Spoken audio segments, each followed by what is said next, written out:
Isang call into Kabanata 8, na yun patungkol sa mga bagay na inihahandog sa mga Diyos-Diyosan, ay nalalaman nating tayong lahat ay may kaalaman.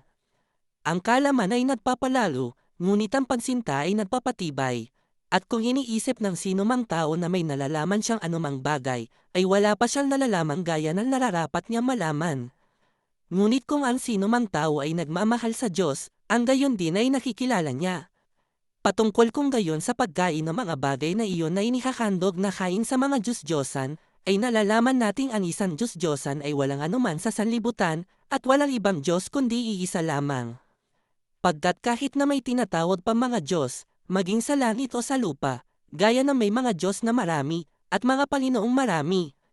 Ngunit sa atin ay may iisang Diyos lamang, ang Ama, na mula sa Kanya ang lahat ng bagay, at tayo ay nasa Kanya, at iisang Panginoong Hesus Kristo, na sa pamamagitan niya ang lahat ng bagay, at tayo ay sa pamamagitan niya.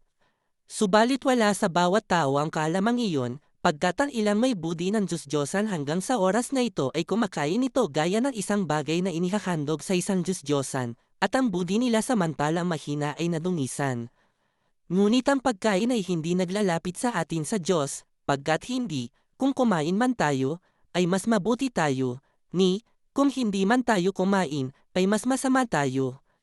Ngunit mag-ingat na baka sa pamamagitan ng anumang paraan ng kumahalikaan ninyong ito ay maging isang katitisuran sa kanilang mahihina.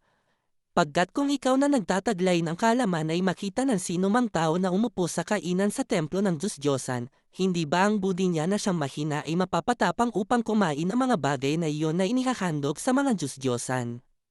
At sa pamamagitan ng kaalaman mo ay mawawasak ang mahinang kapatid, na dahil sa kanya ay namatay si Kristo. Ngunit kapag nagkakasala kayo ng gayon laban sa mga kapatid, at sinusugatan ng mahihina nilang budi, ay nagkakasala kayo laban kay Kristo. Kaya nga, kung ang pagkain ang makakapagbatisod sa kapatid ko, hindi ako kakain ng laman habang nakatayo ang sanlibutan, upang hindi ako makatisan sa kapatid ko.